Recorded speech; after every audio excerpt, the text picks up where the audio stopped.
And Houston Discovery? Roger, roll, Discovery. Houston Discovery, how do you read? Discovery, Roger, go at throttle up. Houston Discovery, go ahead.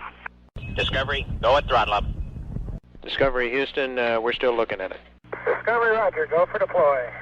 Discovery, Houston, press to ATO. Discovery, your go for APU shutdown on time. Discovery, nominal MECO, ohms 1 not required. And Discovery, Houston, we've got a good picture of Steve. Discovery, Houston, recommend vector transfer to the BFS. Discovery's 4 computers now have primary control of critical vehicle functions.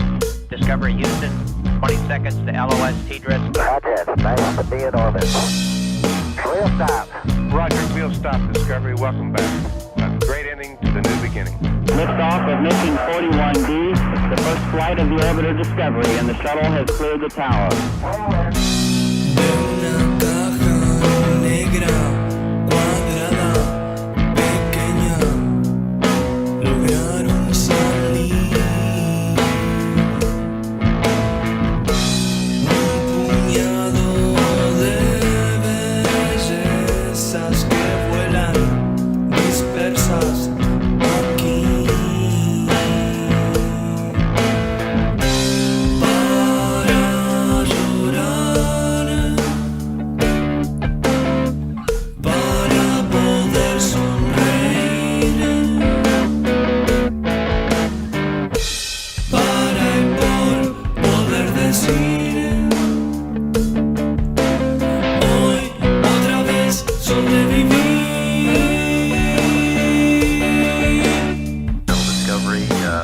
Still on its way to orbit after a successful ascent up through main engine cutoff.